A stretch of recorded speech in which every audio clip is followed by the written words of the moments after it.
নাক দিয়া যেন পানি না ঢুকে, নাকের মধ্যে তুলা ঢুকাইব কত মায়া। কান দিয়া যেন পানি না ঢুকে, কানের মধ্যে তুলা ঢুকাইব কত মায়া।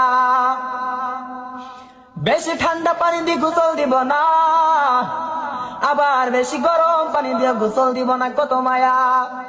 কুসুম গরম পানি দিয়া গোসল করাইব, আমাদেরকে গামছা দিয়া, নতুন গামছা দিয়া শরীরটা মুইসা দিব, কত মায়া।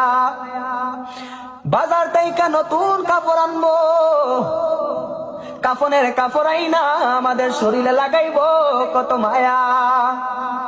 শরীর থেকে আস্তে আস্তে কাপড়গুলো খুলবো, কত মায়া। আমাদেরকে কত সুন্দর কইরা আবার ওইখান থেকে তুইলা কত জনে মিলাবার খাটিয়ার মাঝে ধরে ধরে আস্তে আস্তে করে আমাদেরকে নামাইবে, কত মায়া। আবার 4-5 জনে মিলা কান্দের মাঝে তুলবা গো,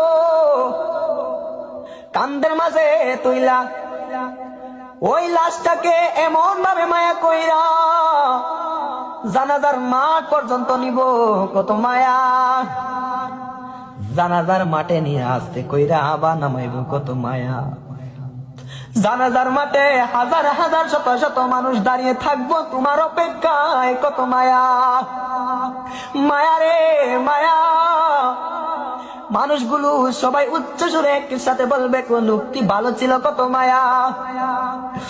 আবার ওই গুরুস্থানে লাশটা নামাইয়া আস্তে আস্তে করে বাঁশগুলো দিব, বাঁশগুলোর উপরে চাটাইগুলো দিয়ে দিব, চাটাইগুলোর উপরে আস্তে আস্তে করে সবাই মাটি দিব, কত মায়া। শেষ মুহূর্তে আরেকবার জিয়ারত কইরা সবাই দোয়া করব, আস্তে আস্তে আবার আমাদেরকে রেখে সবাই চলে যাইব। আমার কবরে আবার আমার রহমাতাল লিল আলামিন চলে আইব, ঠিক না বেটি? আর যদি আমরা নবীর আশিক হইয়া কবরে যাই, আমার নবী আমার কবরে আইসা আমারে জড়াইয়া ধরার ক্ষমতা আছে না নাই? এই ক্ষমতা দিছে কে?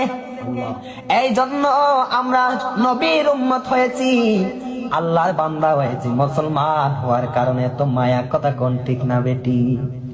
হিন্দু হইলেই মায়া পাইতাম না, বৌদ্ধ হইলেই মায়া পাইতাম না। হিন্দু হইলে আগুনে জ্বালাইতো গো, বৌদ্ধ হইলে আবার চাপ মাটি দিয়া দিত গো। মুসলমান হইছি এই কারণে কত মায়া কইরা গোসল করায়, আবার কত মায়া কইরা আমাদেরকে গাগুলো মুইসা দেয়, জানাজার মাঠ পর্যন্ত কত মায়া কইরা নে।